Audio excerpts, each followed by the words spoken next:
오늘도 90일 공동체 성경 읽기 강의 시간에 오신 것을 환영하고 축복합니다. 오늘은 9주차입니다. 오늘 9주차 강의를 통해서 세 권의 성경을 함께 살펴보길 원합니다. 첫 번째로 예레미야서, 또 예레미야 애가, 그 다음으로 에스겔서를 함께 개괄적인 개요적인 내용들을 살펴보기를 원합니다. 먼저 예레미야서를 살펴볼 텐데요. 예레미야서를 한마디로 줄이면 무너지는 유다 왕국이라고 할 수 있겠습니다. 잘 아시는 바와 같이 다윗의 통일 왕국이 솔로몬 이후에 두 나라로 분열 왕국으로 변하게 되죠.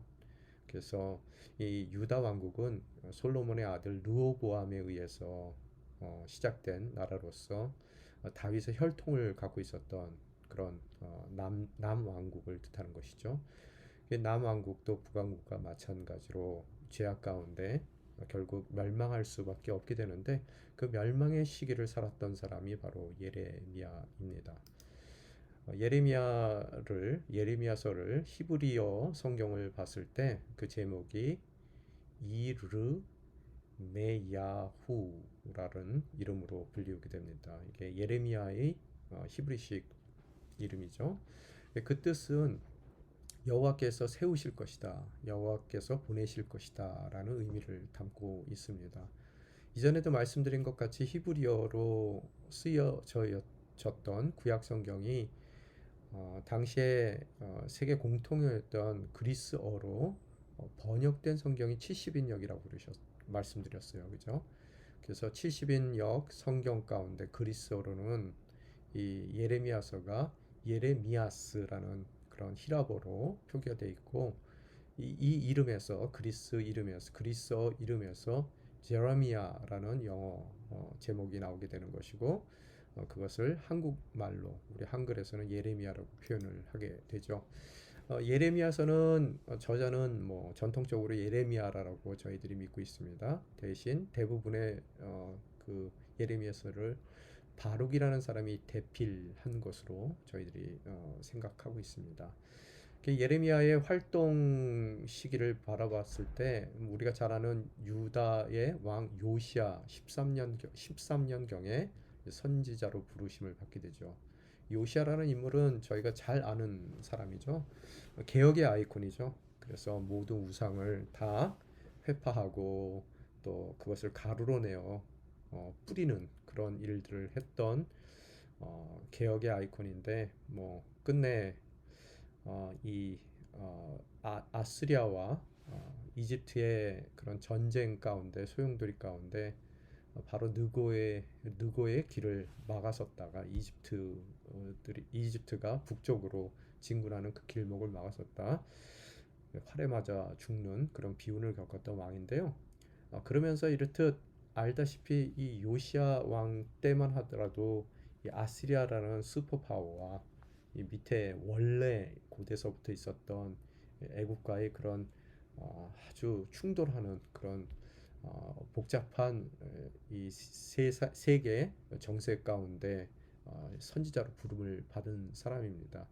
그래서 요시야 13년에 선지자로 부름을 받아서 시드기야 왕 11년까지 활동을 했다라고 기록이 되어 있습니다. 유대 민족에게는 가장 어려웠던 시기죠. 밖으로의 복잡한 정세, 아스리아와 애굽의 직접적인 충돌, 또 이렇게 다시 일어나고 있는, 부상하고 있는 바벨론 등등 이 복잡한 이 세상의 정세 가운데 처했던 시기이고요. 또 내부적으로는 우상이 가득했던 그런 죄악된 시기에 예레미야가 활동을 하게 됩니다. 이 유다의 멸망 직전까지 40년 동안 하나님의 심판에 대해서 경고를 했고요. 그 경고에도 불구하고 결코 돌이키지 않았던 백성들을 바라보며 그들이 감내해야 될 그런 심판에 대해 슬퍼했던 눈물의 예언자가 바로 예레미야죠. 결국 그 인생 가운데 자신이 예언한 그 모든 것이 이루어지는 것을 보며 살 수밖에 없었던, 또 어찌 보면 비운의 선지자가 예레미야라고 우리는 바라볼 수 있습니다. 기본적인 구성을 보게 됐을 때는요, 뭐 1장에서 어떻게 그가 하나님의 부르심을 받았는지, 부름받은 그가 12편의 설교를 통해서 심판에 대한 경고를 했고요. 또 유다에 대한 뭐 정기적인 예언이 있었어요. 그래서 특별히 유다를 향한 경고도 있었고, 또 회복에 대한 메시지도 있었고, 또 후에 지나가면은 유다뿐만 아니라 열방에 대한 메시지를 심판의 메시지를 그가 선포합니다.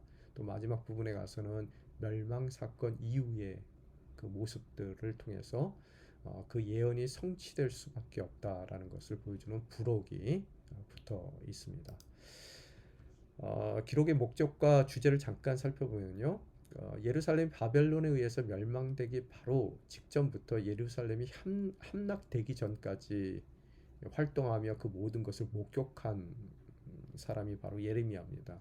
이 멸망해 가는 유다를 바라보면서 타락한 백성들이 공의의 하나님의 진노를 깨닫도록 회개하도록 또 촉구했던 내용을 담고 있습니다.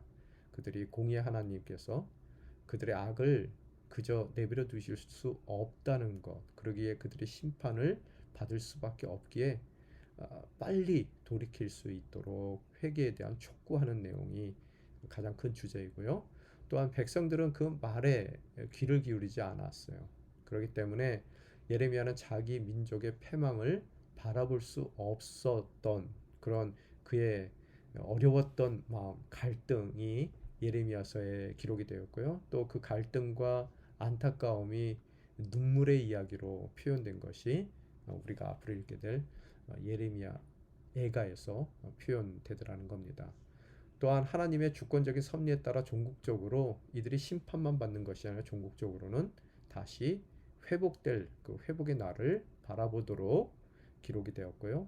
또 멸망으로 향해 가는 그 모습을 바라보면서 눈물을 흘렸던 눈물의 외침이 바로 이 예레미야서의 주제이며 또한 그가 돌이키게 하기 위한 그의 예언적인 사역이 그 예레미야서의 그런 기록의 목적이 되겠습니다. 크게 우리가 5부분으로 나눠 볼 때요. 1장에서는 소명에 대한 얘기죠. 어떻게 예레미야가 하나님께 부르심을 받았는지, 또 불러주신 그 하나님께서 선포해야 될 말씀을 주실 것이며, 또한 그가 사역하는 동안 함께 해주실 것을 약속하는 내용이 1장에 담겨 있고요. 또 두 번째 2부에 가서는 2장서부터 25장 가운데서는 아까 말씀드린 대로 12편의 설교가 담겨 있습니다. 그 설교의 내용은 범죄하는 유다 백성에 대한 심판에 대한 내용이에요. 심판을 선포하는 거고요.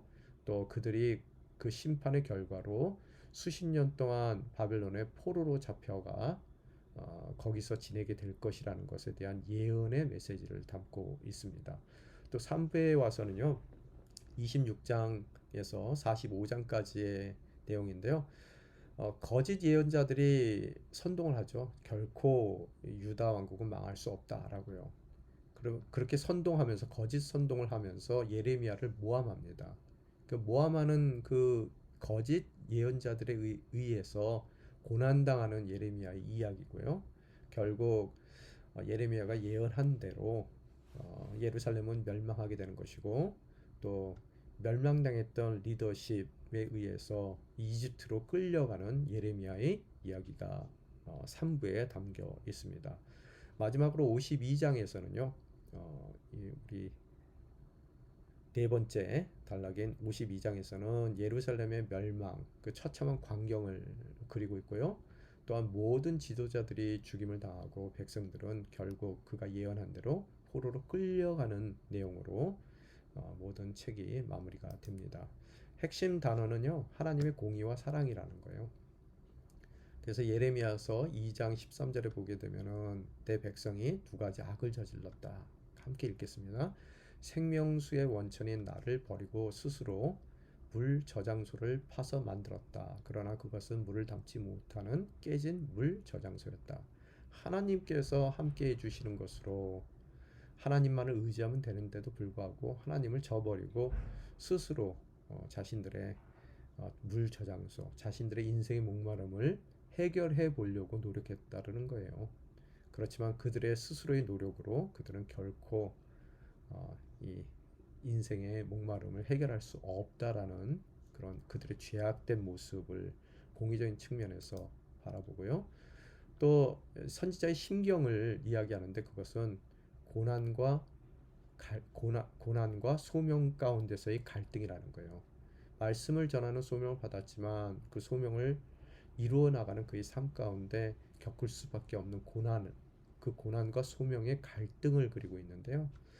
20장 9절에서 나온 것 같이는요. 한번 같이 읽겠습니다. 그러나 내가 여호와를 언급하지 않고 더 이상 그분의 이름으로 말하지 않겠다. 소명을 받았음에도 불구하고 말하지 않겠다는 거예요. 말하지 않으려고 마음 먹었는데 어떻다고요? 여호와의 말씀이 제 마음속에서 불, 곧 내 뼛속에서 같이 불 같습니다. 내가 그것을 견디는데 지쳐서 참을 수가 없습니다. 고난으로 인해서 소명을 저버리고자 했지만 결코 저버릴 수 없었던 그의 심경을 표현하고 있습니다. 또 중요한 핵심 단어는 회복이에요. 심판만을 이야기하는 것이 아니라 심판의 모든 기간이 맞춰졌을 때 남겨진 자, 주님께서 남겨둔 그들을 다시 한번 언약의 자리로 회복하겠다는 그런 내용을 담고 있는데요. 31절, 33절 같이 읽겠습니다. 여호와의 말이다. 내가 이스라엘의 집과 유다의 집과 새 언약을 맺을 날들이 오고 있다. 새 언약이라는 말씀을 하셨어요. 여호와의 말이다. 이것이 내가 그날들 후에 이스라엘의 집과 맺을 언약이다. 내가 내 율법을 그들의 생각 속에 주고 그들의 마음에 기록할 것이다. 그리하여 나는 그들의 하나님이 되고 그들은 내 백성이 될 것이다. 결국에 심판이 마무리될 그 무렵에 남겨진 자들의 하나님이 되어 주시고 또 그들은 하나님의 백성이 될 것이라는 회복의 말씀을 주십니다. 이렇듯 예레미야서는 심판과 회개의 메시지인데 세 가지의 중요한 메시지를 저희들이 세 가지로 구분해서 볼 수 있습니다. 첫 번째, 유다가 우상으로부터 돌이켜 하나님의 심판을 면하라는 그런 회개의 메시지를 담고 있어요. 돌이키라는 거예요. 한마디로 얘기하면. 둘째 메시지는요. 애굽을 의지하지 말고 바벨론에게 항복하라는 거예요. 권고의 메시지입니다. 그래서 바벨론을 하나님께서 하나님의 심판의 도구로 사용하실 거니까 거기에 항거할 생각하지 말고 항복하라는 거예요. 그럼으로써 겪어야 될 모든 심판의 과정을 묵묵히 견뎌내라는 겁니다. 또 세 번째 메시지는 유다가 바벨론의 포로로 잡혀갈지라도 심판의 결과로 잡혀가서 포로의 삶을 살더라도 다시 돌아오게 될 것이라는 소망의 메시지를 담고 있습니다. 무슨 소리예요? 돌이키라, 회개의 메시지. 항복하라, 하나님의 심판이기 때문에 받아들이라는 권고의 메시지. 또 세 번째 뭐라고요? 그 받아들인 그 심판의 자리가 결국 종국적인 그들이 처한 자리가 아닌 바로 그 자리 가운데 주님께서 모든 심판의 기간이 마무리될 때 다시 한번 언약 백성으로 회복시켜 주신다는 소망의 메시지를 이렇게 세 가지의 메시지를 예레미야서의 주제로 볼 수 있습니다. 즉 돌이키라는 메시지를 통해서 순종하고 돌이킨 자와 그렇지 않는 자를 구분하더라는 거예요. 그래서 순종하고 돌이킨 자 그들을 레메넌트라고 부릅니다. 남겨진 자. 그 남겨진 자를 이 바벨론 땅으로 포로로 잠시 보내고 이 언약의 땅인 유다 왕국의 모든 그런 구석구석을 깨끗이 주님께서 청소하고 또 정화시키고 그죠? 이후에 다시 언약의 대상으로 남아있는 자들을 데려와 약속의 땅에서 약속의 백성으로 회복시킨다는 말씀을 담고 있습니다. 그래서 세 개로 다시 줄이게 되면은 돌이키게 하시고 또 돌이킨 자를 새 언약을 위해서 남겨두시고 또 새 언약을 통해서 다시 한번 그 언약 백성을 언약의 땅 가운데 회복시키시는 하나님을 그리는 것이 바로 예레미야서의 전체적인 모습일 줄 믿습니다.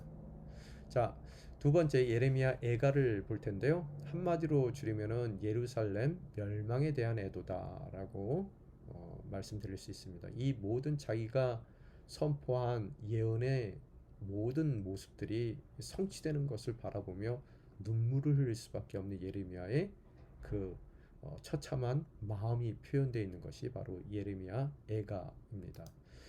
히브리어 성경에는 보면은 에카라는 단어로 그 제목이 정해져 있는데요. 에카라는 뜻은 어찌하여라는 그런 감탄사입니다. 그죠? 오호 통제라 뭐 우리나라 말로 하면 그 정도 되겠죠. 그래서 그리스어 번역 성경에 보게 되면은 테레노이 예레미오우라고 표현이 되어 있습니다. 테레노이라는 뜻은 눈물이라는 복수형 단어고요. 예레미오라는 단어는 예레미야의, 그래서 두 단어를 합치게 되면 예레미야의 눈물들, 즉 애가를 뜻하는 것입니다. 그래서 영어에서는 라틴어 애가라는 의미의 라틴어를 본받아 Lamentations라고 그 이름을 짓게 되는 것이고, 한글에서도 이 Lamentation에 해당되는 예레미야 애가라고 그 이름을 명명하게 됩니다. 저자와 저작의 기록 연대를 보게 되면 예레미야는 이 책에서 저자의 언급은 없어요. 예레미야라고 우리는 저자라고 생각하는데요. 언급은 없으나 내용이나 정사상으로 봤을 때 예레미야서와 일치하더라는 거예요. 또한 이 저자는 예레미야서 애가의 저자는 예루살렘의 멸망을 직접 목격한 사람입니다. 그래서 전통 가운데 우리는 예레미야 애가의 저자라고 믿고 있습니다. 그 저작의 시기를 봤을 때 예루살렘 멸망 직후부터 예레미야가 사망하는 사이인 아마 586년경이 아닐까라고 우리들은 생각하고 있습니다. 예루살렘 멸망이 BC 586년이죠. 그래서 그 이후에 쓰여진 것이 아닐까라고 생각을 합니다. 5개의 예가로 구성되어 있죠. 그래서 패망하는 예루살렘에 대한 기록이고요. 한탄이고요. 또 그런 하나님의 심판에 대한 비탄함, 또 그의 이 신경, 또 회고와 참상, 그럼에도 불구하고 주님께서 회복시켜 주실 것이라는 그런 그의 간구와 기대가 담겨 있습니다. 기록 목적을 보게 되면요, 애가는 성경에서 비극적인 사실을 언급하는 책 중에 하나죠. 유다는 충격적인 사건을 대면하게 됩니다. 유다 백성들은요, 어떻게 이런 일들이 선민인 하나님의 선택을 받은 하나님의 백성인 자신들에게 허락되었는지를, 이런 일들이 어떻게 자신들의 삶 가운데 일어났는지 그들은 질문할 수밖에 없더라는 거예요. 그 질문 가운데 그들은 선택된 백성을 하나님께서 버리신 것인지, 혹은 버리고자 하는 마음은 없지만 하나님께서 그 백성을 지키실 만한 능력이 없으신 것인지 그들은 질문할 수밖에 없더라는 거예요. 이러한 신학적인 질문 가운데 탄식시의 형식을 통해서 그들이 직면한 이 문제들을 신앙적으로 답해가는 것이 오늘 예레미야 애가의 기록 목적입니다. 뭐라고요? 두 가지 질문. 하나님이 우리를 버리셨는가? 혹은 하나님이 우리를 지켜낼 만한 능력이 없으신가? 라는 이 두 가지 신학적인 질문에 탄식하는 형식의 시를 통해서 답해 나가는 것이 그 기록의 목적입니다. 그래서 핵심 단어를 보게 되면 애통함과 소망이에요. 애통함뿐만 아니라 소망에 대해서 얘기하는데요. 그래서 3장 18절에서 23절 내용 함께 읽겠습니다. 그래서 내가 말했다. 내 인내와 소망이 여호와로부터 사라져 버렸다. 내 고난과 내 방황, 비통함과 쓰라림을 기억하소서. 내가 아직도 기억하고 있으며 내 영혼이 내 안에서 낙심하고 있습니다. 그러나 내가 이것을 생각해 내기에 오히려 내게 소망이 있습니다. 여호와의 인내하심이 끝이 없는 것은 그분의 긍휼하심이 끝이 없기 때문입니다. 그것들이 아침마다 새롭고 주의 신실하심이 큽니다. 자, 보십니까? 여기 애통함, 그죠? 비통함이 들어 있음에도 불구하고 어떻다고요? 낙심한 상황 가운데서 오히려 그는 소망을 이야기하고 있더라는 거예요. 애통함만 있는 것이 아니라 눈물만 있는 것이 아니라 희망, 소망까지도 담고 있는 것이 바로 예레미야 애가라는 것을 다시 말씀드립니다. 주제를 볼 때요, 교훈은 하나님의 경고의 말씀을 끝까지 거부한 이스라엘이 결국 심판을 받았다는 것을 이야기하고 싶은 거고요.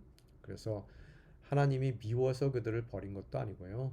또 지키지 못해서 그들이 그런 입장에 있는 것이 아니라 말씀을 거부한 죄악 때문에 하나님의 심판으로 그 자리에 있다는 거예요. 그래서 그 심판이 실현된 그 모습을 통해서요. 이루어진 모습을 통해서 하나님은 거짓말 하시는 분도 아니고요. 또 그 하나님은 그런 자신이 이야기한 모든 것을 이룰 만한 충분한 능력이 하나님이라는 것을 설명하고 있고요. 또한 그런 하나님의 말씀의 신실성, 그것이 성취된 것을 통해서 신실한 하나님의 말씀이라는 것을 알려주는 것으로서 앞으로도 하나님이 주시는 모든 말씀, 특별히 소망에 대한 말씀을 신뢰할 것을 권고하는 내용을 담고 있습니다. 또한 역사를 통해서 죄로 인해서 받게 되는 심판의 처절함을 보여줌으로써 더 이상 그들이 죄를 짓지 않도록 죄로부터 온전히 돌이켜 회복될 날을 바라보며 깨끗한 주님의 백성으로 주님 앞에 서 있기를 권고하는 것이 바로 예레미야 애가의 주제입니다. 마지막으로 에스겔서를 저희들이 함께 살펴보기를 원하는데요. 한마디로 얘기하면 새 예루살렘에 대한 예언의 말씀이죠. 히브리어 성경에는 예헤즈켈이라고 표현이 되어 있는데요. 그 뜻은 하나님이 강하게 하신다, 단련시킨다라는 의미를 담고 있습니다. 그래서 70인역 그리스어 성경에는 이에제키엘이라고 표현이 되어 있고요. 이즈키엘이라고 영어로 표현하며 에스겔이라고 우리는 명명합니다. 저자는 에스겔이죠. 그는 여호와긴 왕이 포로로 잡혀갈 때, 바벨론에 의해서 포로로 잡혀갈 때 함께 잡혀간 자입니다. 그래서 1차 포로 시기예요. 1차적으로 포로로 끌려갈 때 그가 포로로 끌려간 지 5년이 되었을 때 그발 강가, 밑에 설명할 텐데요. 그발 강가에, 이 바벨론에 있는 그발 강가에서 예언 사역을 그가 시작하게 됩니다. 그발 강가는 어떤 곳이냐면요. 바벨론의 남동쪽에 운하가 위치한 곳인데요. 이 바벨론에 이렇듯 큰 관계 시설을 공사하기 위해서 포로로 잡혀온 유대인들이 집단으로 수용되고 있었던 곳입니다. 바벨론은 여러분 아시는 바와 같이 굉장히 관계 수로들이 잘 돼 있었던 물의 나라였습니다. 그래서 그 공사를 위해서 집단적으로 유대인들이 수용됐던 바로 그 장소가 그발 강가예요. 그곳에서 20년 동안 선지자로 사역을 하게 됩니다. 기간은 이 기간 동안에 활동을 한 것 같고요. 동시대에 예언자들이 있었죠. 예레미야, 방금 살펴봤던 예레미야도 동시대에 활동했고요. 또 우리가 잘 아는 다니엘도 에스겔과 동시대 사람입니다. 예레미야가 가난한 유대인들과 함께 유대에 남아서 이 예루살렘에 남아서 활동했던 그런 선지자라고 한다면, 다니엘은 바벨론에 비록 포로로 잡혀왔지만 어떻다고요? 통치자들의 궁정에서 활동했던 예언자였고요. 또 바벨론의 포로로 함께 잡혀왔던 에스겔 또한 에스겔도 9년 후에 포로로 잡혀왔지만요. 다니엘보다 이후에 잡혀왔지만 그 또한 바벨론에서 활동했던 예언자로서 다니엘과는 다르게, 다니엘은 궁정에서 활동했지만 에스겔은 그발 강가, 그 포로들을 대상으로 이 예언자적인 사역을 수행했던 사람입니다. 에스겔과 다니엘은 비슷한 나이였던 것 같고요. 예레미야가 셋 중에서 제일 나이가 많았을 것 같습니다. 이미 포로로 잡혀오기 이전에 30년 동안 유다 왕국에서 예언가로 활동을 했던 것을 봤을 때 가장 나이가 많은 사람이 예레미야가 아니었을까 생각해 봅니다. 에스겔서의 내용들을 다음과 같이 이렇게 표현할 수 있는데요. 첫 번째 파트에서는 어떻게 부름받았는지 소명에 대해서요. 하나님의 영광 가운데 부름받은 에스겔에 대한 이야기가 표현이 되어 있고요. 또 두 번째 파트에서는 유다의 심판뿐만 아니라 이 열국에 대한 심판에 대한 메시지, 그 심판 이후에 비록 심판은 받지만 이스라엘을 하나님께서 회복시킬 것이고, 또 이스라엘의 회복에만 그치지 않고 그들이 영원한 메시아의 왕국의 영광을 누리게 될 것이라는 그런 궁극적인 구원에 대한 메시지로 마무리가 됩니다. 기록 목적을 살펴봤을 때는요. 그들이 나를 여호와인 줄 알리라라는 말이 30회 이상 반복됩니다. 그 반복되는 하나님의 말씀을 통해서 하나님만을 의지하라는 거예요. 그죠? 너희 하나님이니까 나만을 의지하라라고 주님께서 말씀하시는 그런 내용을 권면적으로 백성들에게 다시 한번 선포하는 거고요. 또 백성이 범죄한 것은 그들이 하나님에 대해서 무지하기 때문이라는 거예요.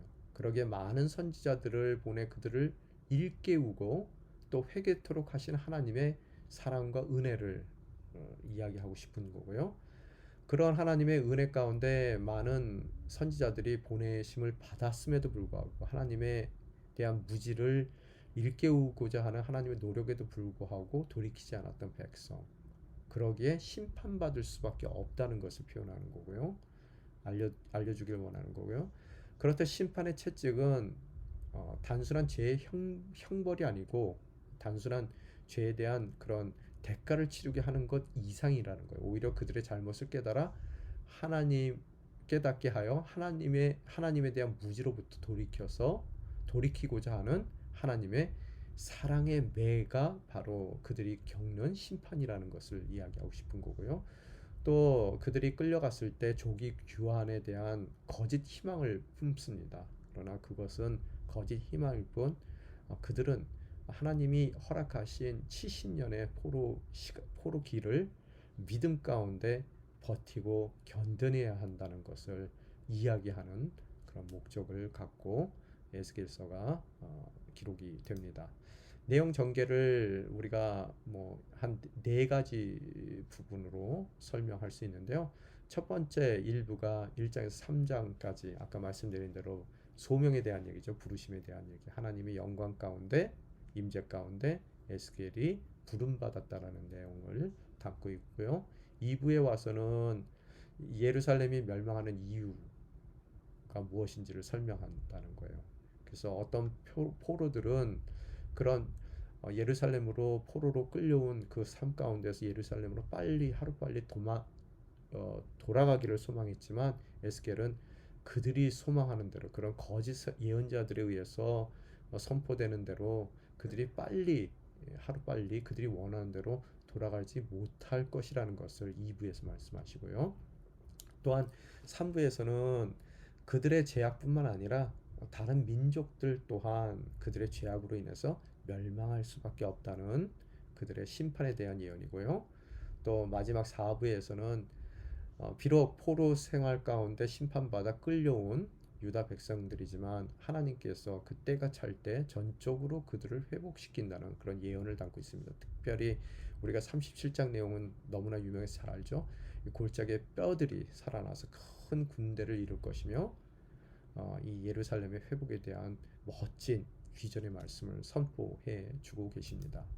핵심 단어는 떠남과 돌아옴이에요. 하나님의 영광이 떠났지만 종국적으로는 하나님의 영광을 다시 한번 그들이 바라보게 될 거라는 겁니다. 37장 4절에서 5절까지 말씀 함께 읽겠습니다. 그러자 그분께서 내게 말씀하셨다. 이 뼈들에게 예언하여라. 그들에게 말하여라. 마른 뼈들아, 여호와의 말씀을 들으라. 이 뼈들에게 주 여호와가 이렇게 말한다. 내가 너희 안에 생기를 들어가게 할 터이니 너희는 살게 될 것이다. 죽은 것 같아도 결국 하나님이 다시 한번 성령의 충만함을 허락하여 주이사 어떻다고요? 정말로 그들이 생기 넘치는 그런 하나님의 백성으로 다시 한번 회복될 것이라는 말씀을 주십니다. 또한 37장 11절에서 12절까지의 말씀 같이 읽겠습니다. 그러자 그분께서 내게 말씀하셨다. 사람아, 이 뼈들은 모든 이스라엘 족속이다. 그들이 말한다. 우리의 뼈들은 말랐고 우리의 소망은 사라졌으며 우리가 스스로를 쓰러뜨렸다. 그러므로 예언하여라. 그들에게 말하여라. 주 여호와가 이렇게 말한다. 내 백성들아, 내가 너희 무덤을 열어서 무덤에서 올라오게 하고 너희를 어떻게 한다고요? 이스라엘 땅으로 데려갈 것이다. 회복에 대한 메시지. 자, 주제를 한번 살펴보면요. 유다 백성의 직면하고 있는 포로 생활의 이유가 무엇인지를 설명하는 거예요. 뭐 때문에 그들이 끌려왔어요? 죄악 때문에. 그래서 그들은 간절히 다시 고향으로 돌아가길 바랬어요. 그렇지만 그들이 돌아가기를 바라기 이전에 먼저 회개하고 하나님께로 돌이켜야 한다는 것을 말씀하고 계시고요. 또 매우 불행했던 포로의 신분 가운데서 단지 그들의 죄의 결과로 오늘 그들이 포로로 잡혀왔다라고 얘기하는 것이 너는 잘못해서 이렇게 된 거야라고 얘기하는 것이 그들에게 위로가 되지 않는다는 거예요. 이유의 설명은 되지만 그 설명이 위로가 되지 않아요. 그런 위로되지 않는 백성들에게 메시아적인 말씀의 선포, 즉 선한 목자로 오실 왕이 그들을 궁극적으로 구원할 것이라고 선포하는 것으로서 마지막 날에 대한 소망, 메시아 왕국에 대한 소망을 간절히 기다리게 하기 위한 목적이 주제가 오늘 에스겔서에 담겨 있습니다.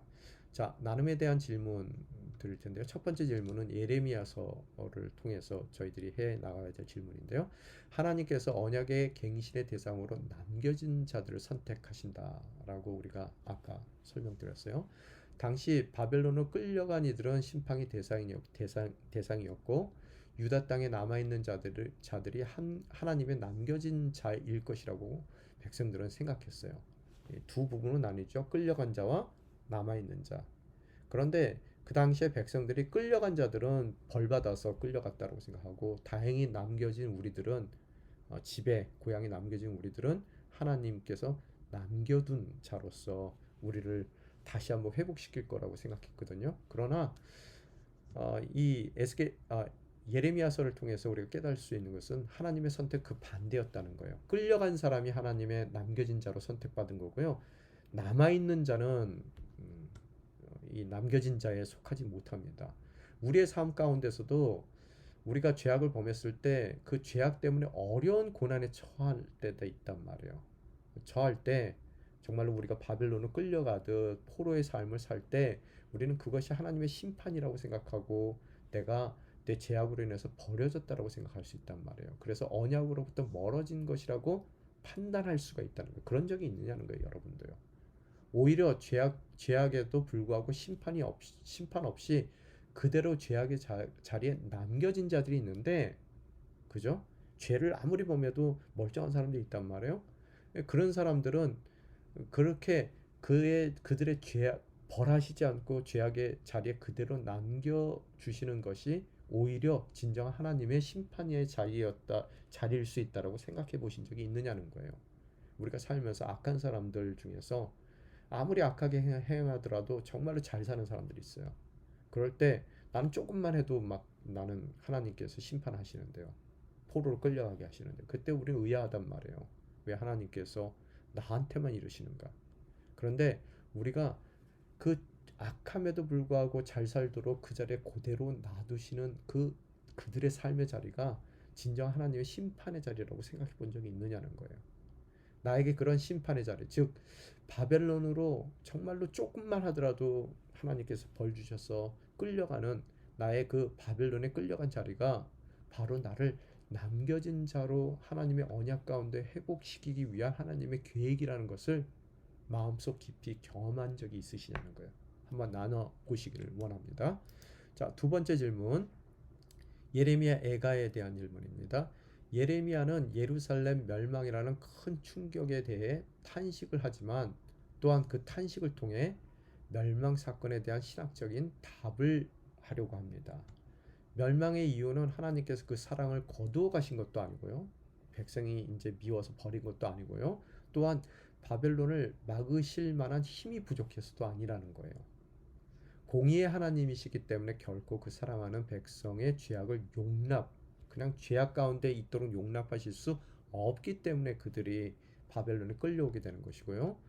공의의 심판이 마무리될 때 70년의 포로의 모든 시간들이 다 가득 찰 때 다시 사랑으로 하나님의 사랑의 회복을 그 백성 가운데 허락하실 것이라는 거예요.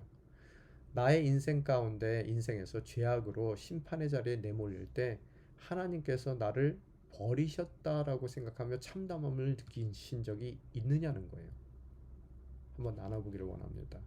그런 참담한 가운데서도 주님의 사랑을 믿기에 내가 주님께서 나를 완전히 버리신 것이 아니라 공의의 속성 가운데 나를 죄악된 자리에 내버려 두실 수 없기 때문에 나를 바벨론으로 떠나보내신 거예요. 남겨짐의 자리라는 거예요.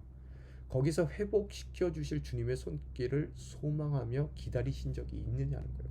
오늘 행여 여러분이 이런 바벨론의 삶 가운데 처해 있고 또 그 삶 가운데서 앞으로 회복시켜 주실 주님의 손길을 기다리고 계시냐는 것을 묻는 겁니다. 혹은 오늘의 심판의 자리 가운데 처한 이웃이 있다면, 바벨론에 끌려간 이웃이 있다면 내가 어떻게 그들에게 이 참담한 그들의 현실 가운데 위로가 될 수 있을지 한번 나누어 보기를 원합니다. 자, 마지막으로 에스겔서에 대해서요. 나의 인생의 바벨론의 포로기를 살고 있느냐는 거예요. 오늘 끌려와 그발 강가에서 참다운 눈물을 흘리고 있냐는 거예요. 하나님께서 때가 되면 회복시키실 것이라는 사실이 실제적으로 위로가 되지 못할 정도로 오늘 내가 겪는 일들이 참담한 현실이냐는 거예요. 오늘 그런 나의 삶에 예수님의 재림은 메시아 왕국의 도래는 어떠한 의미일까요? 모든 것을 완전히 회복시키시는 메시아를 바라볼 때, 즉 다가오는 새 하늘과 새 땅을 우리가 바라본다면 우리의 오늘 참담한 현실 가운데 우리의 삶의 변화, 어떠한 변화를, 어떠한 내 삶의 태도의 변화를 내가 가질 수 있을까요? 한번 나눠보기를 원합니다. 오늘 질문이 좀 많이 어려웠죠? 그래도 이 어려운 질문에 답할 때 우리가 이 세 권의 책의 진정한 의미를 삶 가운데 또 깨닫고 적용하게 될 줄 믿습니다. 기도하겠습니다. 아버지 하나님 감사합니다. 예레미야서, 예레미야 애가 또 에스겔서를 통해서 공의의 하나님께서는 그 사랑하시는 백성들과 그 자녀들을 죄악된 상황 가운데 그대로 내버려둘 수 없으신 하나님이시라는 것을 다시 한번 깨닫습니다. 우리가 인생을 살아가며 때로는 정말로 죄악 가운데 많은 엄청난 죄를 범함에도 불구하고 아무렇지도 않게 사는 인생이 있는가 하면 우리의 삶을 돌이켜 볼 때 작은 일 가운데서도 늘 하나님께서 징계하시고 또 때로는 우리를 참기 어려운 참담한 바벨론의 포로의 삶으로 내몰기도 하실 때가 있습니다. 그럴 때마다 왜 내가 이런 일들을 겪어야 되는지 의아하지만 그 상황 가운데 서 있는 우리에게 오늘 세 권의 성경의 말씀을 통해서 바로 내가 주님의 새 언약을 위해 남겨둔 자라는 것을 다시 한번 깨닫습니다. 주님께서 그 약속의 삶의 자리에 다시 한번 회복된 나를 세우시기 위하여 그 약속의 모든 삶의 자리를 깨끗이 총수하시기 위하여 나를 그런 고난과 역경의 바벨론의 포로의 삶 가운데로 또 떠나보내시기도 합니다. 그러나 그 떠난 자리가 영원한 자리가 아닌 바로 다시 한번 주님 앞에 회복되는 회복의 자리임을 깨닫고 주님께서 회복시키실 그 날을 진정 소망 가운데 주님만을 바라보며 넉넉한 믿음 가운데 기다릴 수 있는 성숙한 주님의 자녀들이 될 수 있게 도와주시옵소서. 저희들 기다림이 길어 힘들다 하더라도 다시 오실 예수 그리스도를 통해서 온전한 우리 삶의 새하늘과 새 땅을 통해 회복시키실 주님의 손길을 바랄 수만 있다면 주의 때를 넉넉히 기다릴 수 있으리라 믿습니다. 오늘 그 기다림 가운데 더욱더 성숙하고 주님 보시기에 합당한 주님의 자녀로서의 삶을 준비해 나가는 저희들 되게 도와 주시옵소서. 이 모든 말씀 우리 주 예수 그리스도 이름으로 간절히 기도드리옵나이다.